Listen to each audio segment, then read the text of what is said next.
is Switchfoot on Rima and More Than Fine. The Panel. It's the election conversation on Rima. Andrew Urquhart with you on the first in what is going to be a series of panel discussions about election issues. Today we're talking about the economy. Is this something which is likely to influence your vote? We are live on Rima, also streaming on Rima, Life FM, Star and Shine TV social media. Hey, as always, would appreciate your comments on anything that we say today. My guests on the program is Paul Barber. He is the Senior Policy Analyst for the Social Policy and Parliamentary Unit of the Salvation Army. Paul, kia ora, thank you for your time today. Morning. Also joining us is Dr. Eric Crampton, Chief Economist of the New Zealand Initiative. Kia ora, Eric. Good morning. And also joining me in the studio is Auckland City Missioner Helen Robinson. Helen, kia ora. Firstly, Paul, if we can go to you, talking about the cost of living, this is probably the key issue this election. Many people, of course, are doing it tough around the motu, although some people doing it tougher than others, perhaps. Earlier this year, you and the team at the Social Policy and Parliamentary Unit released a report, the State of the Nation report, entitled Costs of Living, looking at, well, how much there is an equal opportunity for people to participate in society financially and in other ways. When you're talking costs of living, broader than just the dollars, Paul. Yeah, kia ora, yeah. That was the key theme for us in this year's State of the Nation report, is recognising that that it is a time where those who are on the lowest incomes, those on the margins, are feeling the pain the most from the rising cost pressures. But yes, we wanted to draw the fact that when we're talking about the costs of living, when we don't just mean those what you're paying out in the supermarket and that, but also the wider social impacts that reach across our communities through the stresses that come with economic pressures. And also that is part of the pathway towards a better society. So we're talking really about the stresses of people trying to get by with low incomes, trying to meet daily costs, facing increasing indebtedness, especially for those who are on the fixed incomes and have limited options to access finance. We're looking at the cost of housing, but seeing that from the perspective, when we look at the cost of living, we begin with the communities and the people that we're working with in the Salvation Army. We work with around 150,000 people every year, and they're people who are facing a lot of pressures in life, and we're looking for economic and social solutions that work for them, because we know what works for those most in need will work for all of us. And they're also the people suffering the greatest harm from rising costs of housing, rising costs of basic food, of energy, and so forth. So we look for solutions that are focused on how to lift people out of income poverty, how to bring people's access to a better quality and more affordable housing that they're most likely going to have to rent or access through social housing. And look at those stresses that are falling on particularly younger people. One of the real headline things that came out of our work this year is just how the young people are feeling that mental distress from the social and economic pressures on them. And with 1 in 4 people in 19 to 24 age group reporting high to moderate to high levels of mental distress, that's a real sign of our need to get beside people in many ways. Now, one of the challenges, I suppose, from an economics point of view, is it is difficult to help those struggling. It's difficult for a government to help those struggling without increasing inflation. I mean, throwing money at the problem literally becomes the problem, and that cycle continuates. Eric, bringing you in on that topic, attempting to get inflation under control, I mean, that just pushes up interest rates, and now everybody's worse off, right? Well, it's a shame that we've gotten into this spot, right? So the Reserve Bank's one big job that nobody else can do is keeping inflation between 1% and 3%. Yep. And its response to COVID was a little over the top. It made sense in March 2020 when everybody was expecting massive amounts of unemployment. And while it moved to reverse course faster than some central banks, it moved larger than other central banks and needed to have pulled back a little bit more quickly, because it is obvious a little earlier here that we weren't heading for economic disaster in that way. So instead, inflation is blown out. So that has a few effects. It's obviously hitting cost of living, because that's kind of the nature of inflation, right? It's just a generalized rise in prices. But while benefits can increase with inflation and wages increase with inflation, one thing that hasn't been increasing with inflation is the income tax thresholds. So currently, even job seeker benefit is about $17,000. Well, 14,000 is the bottom tax bracket. Wow. So you've got people on job seeker benefit who are pushed into the 17.5% rate who should have been in the 10.5% rate, because those have not been adjusted since 2010. Accumulated fiscal drag since then, the bottom tax threshold should be about $19,000 if it had been keeping up with inflation from 2010. The 48,000 one would be up to about 65. The 70,000 one would be up to about 95. So governments like to get a lot more money in as revenues without having to go to Parliament to ask for supply, just by letting inflation do the job for them. But it's tragic, right? It takes money directly out of people's pockets. And the really annoying bit is, like, you see Labor talking about things like taking GST off of fruit and vegetables to leave people with more money to spend on fruit and vegetables. Well, the assessment on it was like $210 a year for the average household. Well, just moving the $14,000 tax band up to $17,000 would give you the same amount of money. Okay. Hey, look, and that would, we'll get more specifically into taxes in just a moment. I mean, all good points. But it factors into cost of living, right? It does. That's why I bring it up there. At the same time, housing is insane. It's less of a let's give more accommodation support and more of a let's fix housing supply, because the worry that economists have on this is if you don't get supply right, you just wind up making rents higher. Yeah. Now, just wanting to, I suppose, broaden this out a little bit, because with the boosting interest rates, in some ways that's just spread the poverty burden, hasn't it? I mean, we've got homeowners now who can't afford their mortgages. We've got increased interest rates, which are affecting whether or not businesses have the capital to invest.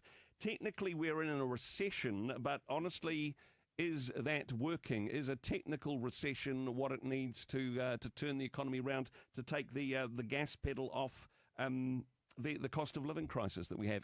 Open to comments from anyone on this one. I'll just jump in at this.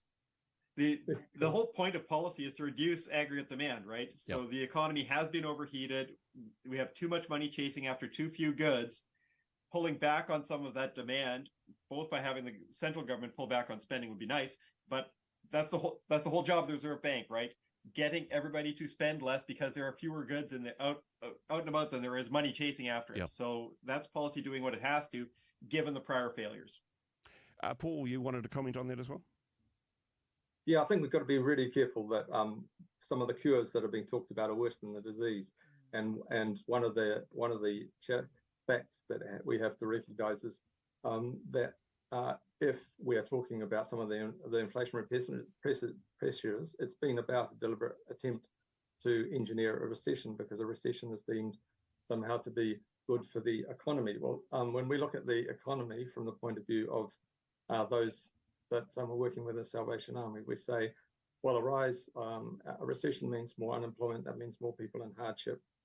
That means actually worse consequences for people on the margins. And so our real appeal in this process is to recognise the fact that if you're going to address some of those what are called aggregate demand pressures, that is putting governments spending or giving people more money, perhaps you need to think about who you give what to and how you spend those resources.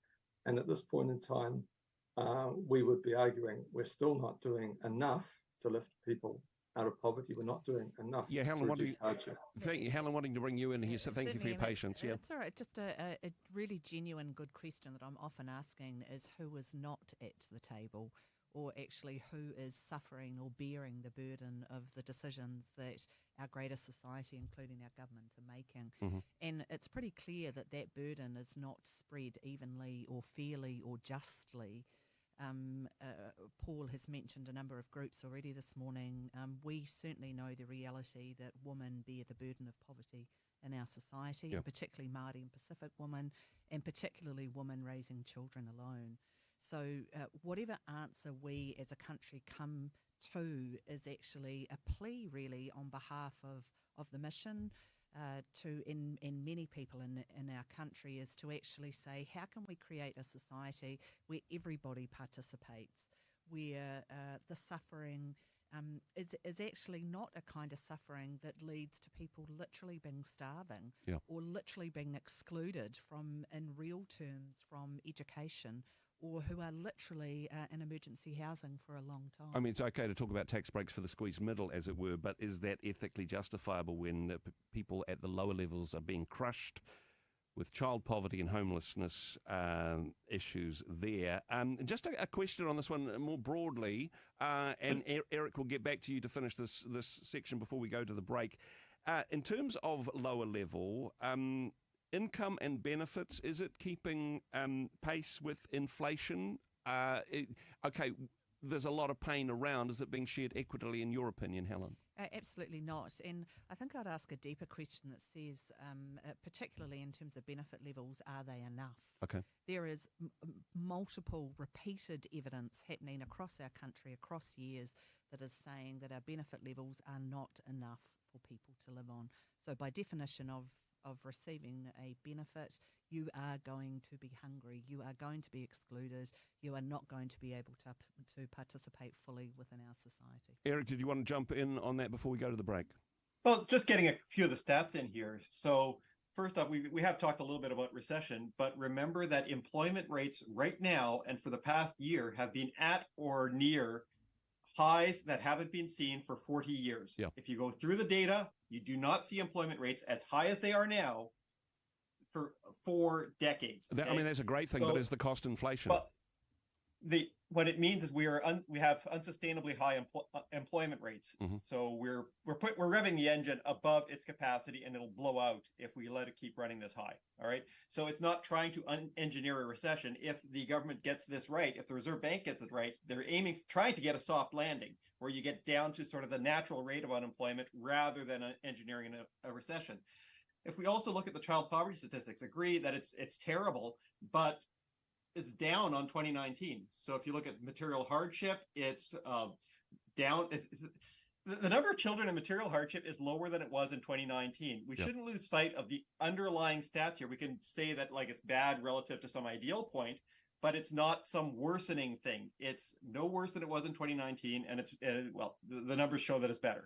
Well, hey, I'm sure there's going to be some debate on this particular topic. We're going to go to a break, but we'll be back with my guests in just a moment. It's talking about the economics behind the election, encouraging you to thoughtfully and prayerfully consider issues that are important to you as you cast your vote this coming election. Back with more from the panel in just a moment. The panel. It's the election conversation on Rima. Imagine facing the terror of someone's anger for no apparent reason. Average of 1 in 4 New Zealand children continue to suffer abuse and neglect. That's 2 children every hour. Without support, they can become hurting adults, perpetuating the cycle of abuse. Let's help to stop this by donating to Homes of Hope. Help the children heal, start to flourish and become great New Zealanders. Visit homesofhope.org.nz. Homes of Hope, building our children together. Awake New Zealand. A morning without Mossop's honey is just a...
Their team understand how important it is to find a locksmith you can trust. For anything with locks, keys and security, Lockman is available anytime, any day, Auckland-wide. Lockman security technicians are just a call away.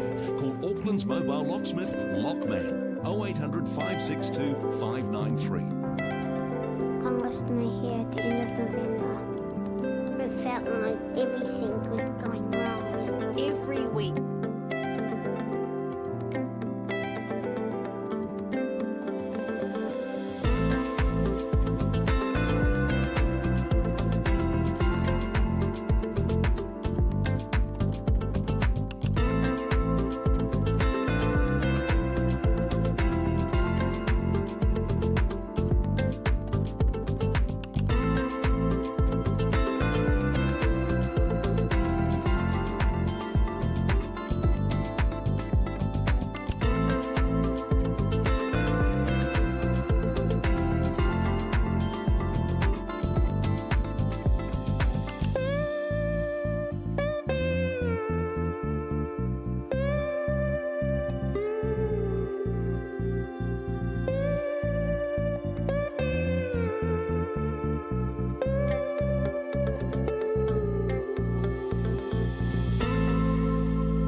On Rima.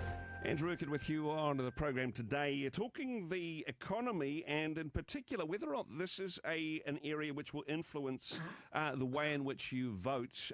Interested in your thoughts on this. As always, you can text and contact us through social media. We're live on Rima, also streaming live on Rima, Star, Life FM and Shine TV social media platforms through our Facebook channel. So any comments on there are welcome as always.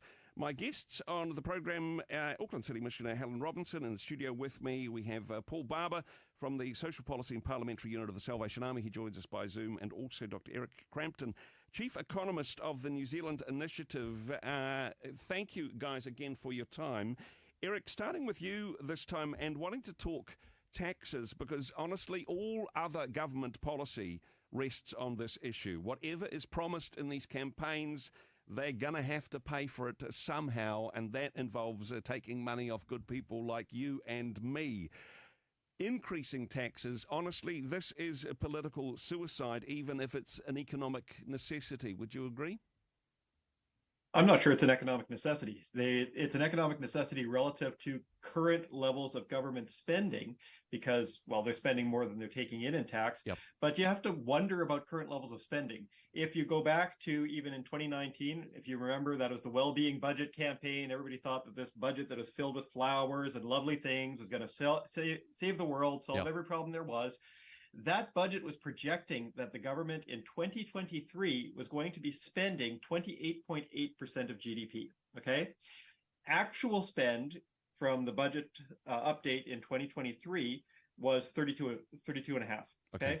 So government has increased spending by about $14.5 billion relative to what they said they were going to do with the well-being budget. Now, this isn't an inflation thing. This is as fraction of GDP. Okay, so GDP gets bigger, Government's taking a bigger fraction of it, a much bigger fraction of it, and or spending a much bigger fraction of it. Now you have to wonder what we get for that. So there's about $1.5 billion of that of support for the cyclone. You'd want to be taking on debt to deal with that and rearranging other spend. But where the rest of it, you can't really point to that many improved outcomes. Yes, we've had reductions in child poverty. That'd be stuff that was in the 2019 budget. The rest of it seems a lot of consultancy reports on projects that'll never go anywhere and failed mergers of different administrative units. So, I mean, there was, of course, the working tax group on, reports about how we could change our tax system. You were talking beforehand about ways in which we could change that. Was there a missed opportunity that all this money was spent on a report whose recommendations were ignored? What's your thoughts? Well, the useful things that come out of these reports is the warnings of what things not to do, right? So every time they go through the standard drill of what are populist things that people might jump at during an election campaign so we can make sure that everybody knows that it's a bad idea. And one of them was the useful report on GST, reminding everybody how GST works and the perils of trying to muck around in it by exempting things. I don't know if they had particular foresight of what Hipkins would wind up promising this go round, but they rehearsed all of those arguments, and that was useful. In this one, there was a slight majority in favor of putting in a capital gains tax. In the prior tax working group, there's a slight majority against putting in a capital gains tax. It's I don't really see it as a huge deal either way, because we've had a tax system that's evolved for 4 decades in the absence of one that keeps redefining income to make sure that... In some ways, it seems like it was as much of a focus group as it was a working group. That, hey, let's run this up the flagpole, see what poll results we get as a reaction. Oh, for GST on food, for sure. Yeah, that was entirely focus group driven. They figured that it would get them a boost in the polls. But as much as you might like the extra $210 or thereabouts from taking GST off of one thing, remember that GST systems that are full of holes collect a lot less revenue. It leaves government with fewer opportunities to do things that you might want them to be able to do. It's not particularly equitable, because people like me who are on higher incomes and spend a lot more money on everything, well, we spend more money on the things that would be GST exempt as well. So we get a disproportionate benefit from it. And one hole begets another. Whenever you look at international tax systems, they're all riddled with these things. And what it means is that to raise an amount of revenue equivalent to the size of the economy as New Zealand's GST, Hungary has to have a GST that's about 28%. Wow. Okay.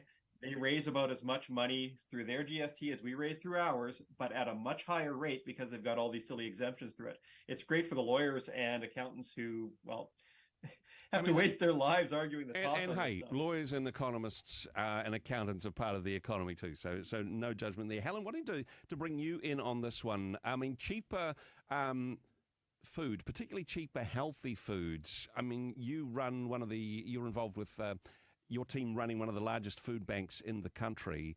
Cheaper fruit and veggies, is that a good place to start, or is it a little bit of a sparkly treat to distract us in the election? There's a whole series of comments and questions, and I genuinely want to answer your question by going no, yes, or yes, no. So anything that supports people to access good quality food that makes it more accessible, I would want to support.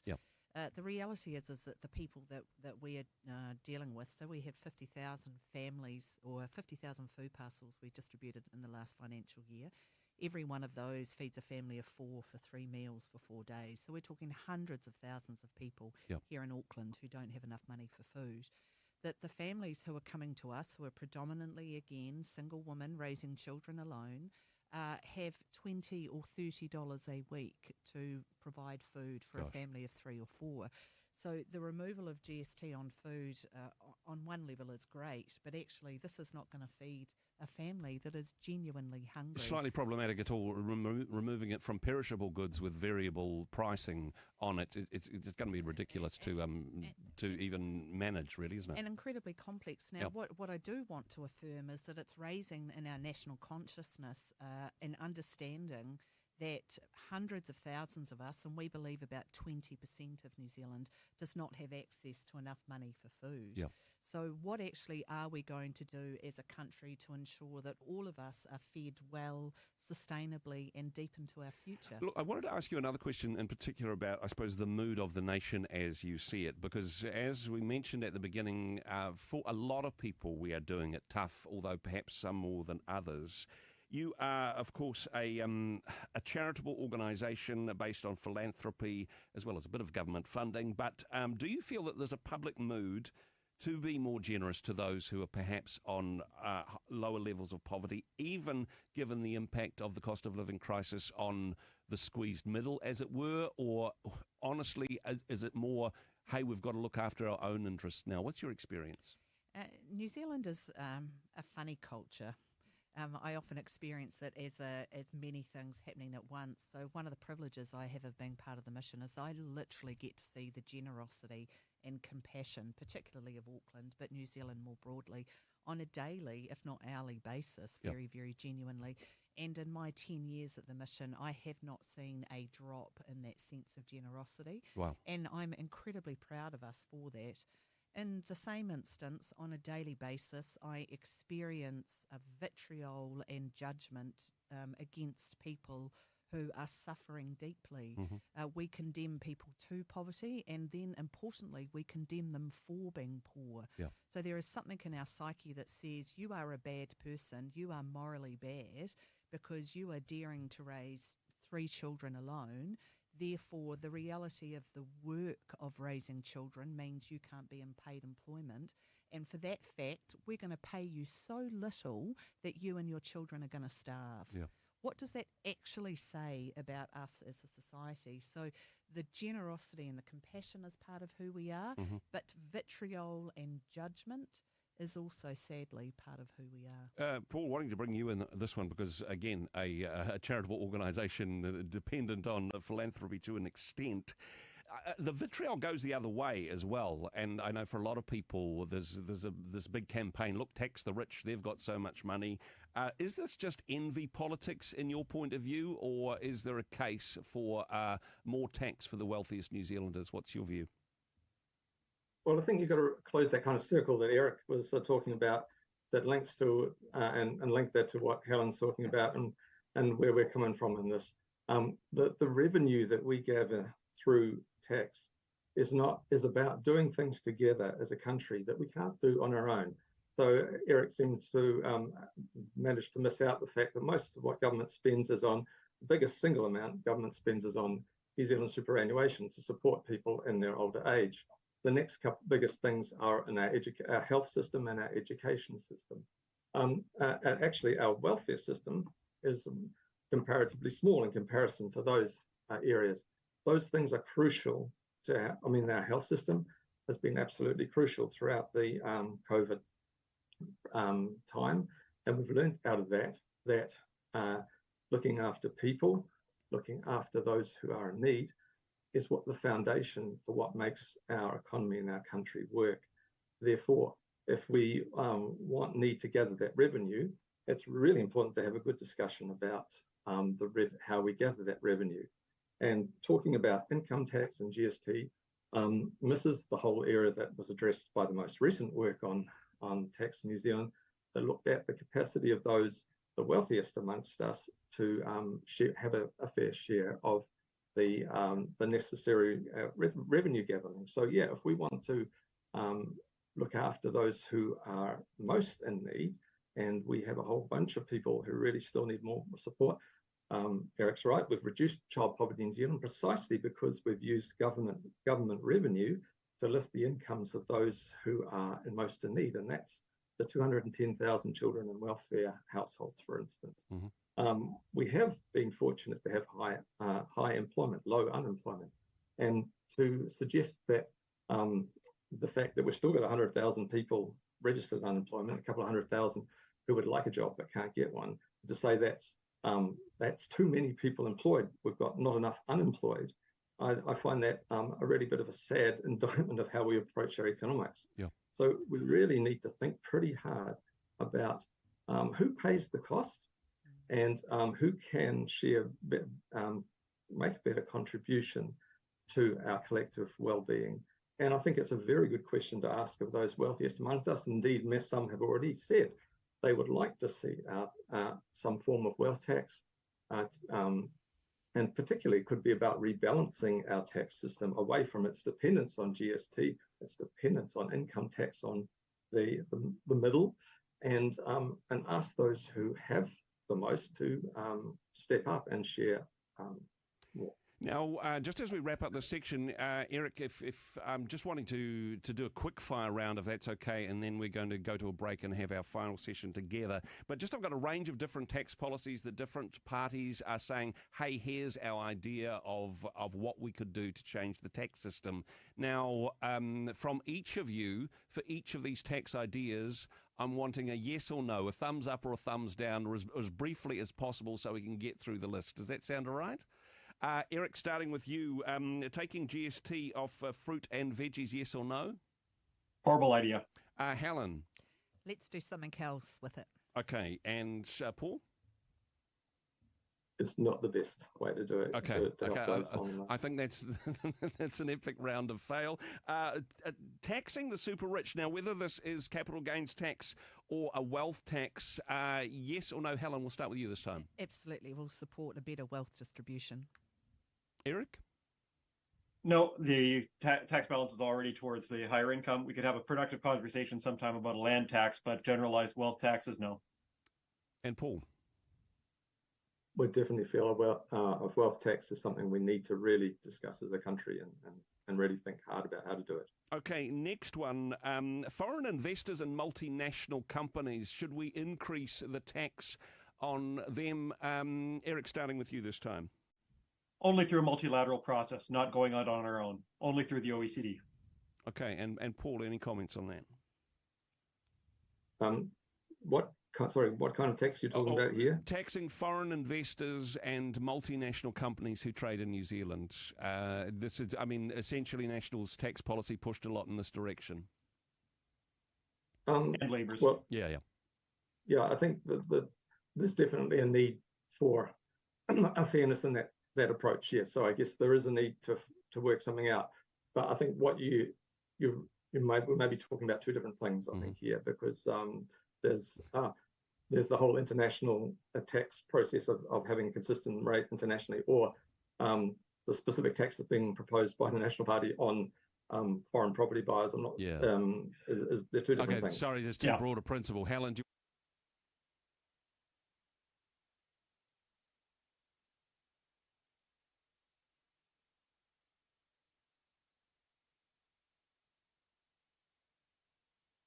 Up to a certain level of income, pay no tax. Would you be in favour of that? Anything, again, that appropriately supports better wealth distribution, I'll support. Paul, your thoughts? A tax-free threshold is great, but you've got to realise it goes to everyone. So you need to think about how you structure your tax system to pay for it. So yes, that will help those on the margin if you can fund it. And Eric, finally, on that one. I'm ambivalent about it. You can structure a benefit system around the existence of tax at a $14,000 rate or around its absence. It's all in dot. It all ties together, right? It's a simultaneously decided thing. Well, guys, a surprising amount of agreement on the topic of taxes from the three of you. We will be back with more, continuing to talk about the economy and the sorts of things you may want to consider when deciding where to cast your votes, in particular if the economy or the current cost of living crisis is something which is affecting you. Probably one of the key issues this election year. Back with more from the panel in just a moment. The panel. It's the election conversation on Rima. Multimag, a testimonial from Mary. I found Multimag effervescent powder easy to take with a...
economics, and some very special guests on the program. We've got Paul Barber from the Salvation Army Social Policy Unit, Dr. Rick Crampton from, he's the Chief Economist at the New Zealand Initiative, and Auckland City Missioner Helen Robinson. Hey, thanks very much for everybody who's joining us on the live stream as well.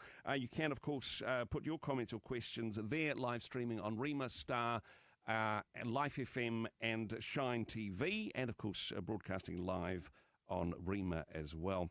Now, getting towards the end of the conversation, one of the things that, it seems that there is cross-party support for, one of the few economic policies that all of the parties think, yes, is a good idea, and that's improved financial literacy, teaching young people in particular how to be better with their money. Helen, wanting to get your comments on this first of all, is this realistic, or is it patronising to say, hey, we can help the poor by teaching them how to be better with their lack of money? What's your thoughts? So there's a both and answer here, I think, how we as a society can together more broadly grow in our financial literacy as individuals and as a collective, from my point of view, can only be a good thing. So I think that's the first kind of context statement. Secondly, to very specifically answer your question, the thousands of people that we are seeing on a weekly basis do not need financial literacy. What they need is more income.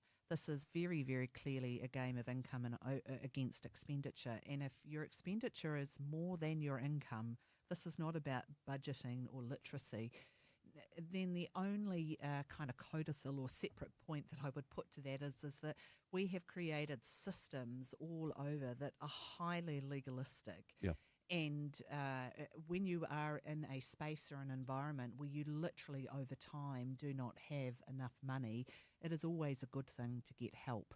So overwhelmingly, believing that poor people are poor because they don't know how to budget is just literally inaccurate. Yeah. Okay. Now, Paul, wanting to get your comment on this one. As well as raising taxes, of course, another way the government can get money is to borrow it, and that's something which they have done particularly since COVID. However, some would say that government borrowing is becoming part of the problem, borrowing money to pay for their election promises, particularly, the burden of debt for average New Zealanders. And, I suppose the real cost of living beyond our means. This is something which I'm sure you experience in your work at the Salvation Army. Well, yes, we're working every day with people who, as Helen says, their means are not sufficient to meet and they seek help and often need to come for support. And financial mentoring services are a big part of the work of the Salvation Army. And I guess the key message out of that work is, as Helen says, you can't budget if your income is simply inadequate. Yeah. If we were running our society in such a way that we could demonstrate that people were receiving an income that is livable, that would be enough for a decent standard of living, then we can really have a discussion. However, it is important that we support people to try and avoid getting into debt, to have better financial literacy, and education around that is crucial at all stages in life. I think I'd like to point out, and one of the experiences we have in our work and our advocacy, is that our financial system has become more and more complex as our society has deregulated areas, and the relentless creativity of the finance sector in developing new products means that there are new pitfalls emerging too for those who are in need. And I think this is one area where we really need vigilance about. We've had a really successful attempt to improve our credit laws to make to basically put payday lending out of business. Yep. But there are always other areas of high cost, dodgy insurance, like car insurance, or dodgy ways that finance is done. Even and the new products such as buy now, pay later, those are all things that in certain contexts can be useful, but they can be deeply problematic when you don't have enough and this becomes your only option. That's fine. Even I suppose the Aussie banks, as you were saying before, Eric, the accountants, the lawyers, the economists, the Aussie banks, they're getting rich. But honestly, just as we're coming to a close here, is it possible, in your view, for us to grow our way out of our current economic woes? Things like wealth creation, investment, measures of productivity, those sorts of things. Of course, course, if our economy grows, that leads to a bigger tax take without having to go deeper into people's pockets. Do you believe that's a realistic strategy in this current climate? I think there's a good way of doing it yet through housing supply reform. So Labor made some really good moves as part of its urban growth agenda to free up some aspects of land supply so that you could get more density in places where people want to live. They've made an attempt to free up infrastructure funding and financing to get some of the tools to support infrastructure growth. Unfortunately, it's the Infrastructure Funding and Financing Act doesn't quite get us there, and Labor forgot to ease growth constraints at city fringes. So while Auckland apartments were able to get a little bit more affordable, overall housing is still insane. So whenever we're talking about cost of living issues, it's after tax, after housing cost, money that you've got left over, right? Yeah. And if housing just eats everything else that the government does or everything else that the economy does in improving productivity just gets eaten up in housing costs. There was a neat paper that came out in the National NBER Working Paper Series, David Card, showing that because of city constraints in the US, productivity improvements there just turn into land price appreciation in the cities that are constrained. And we've got the same problem here. We can grow our way out of that if we get rid of the restrictions on building housing in places where people want to live. And that would let productivity growth turn into real after tax, after housing cost, disposable income improvement, rather than just land price appreciation. It's incredibly important. It's foundational for everything else. Instead of productivity, we've got a housing market in that regard. Hey, look, we are just about out of time, but I just want to do one more quick round. And, okay, apologies in advance that this is going to be really simplified.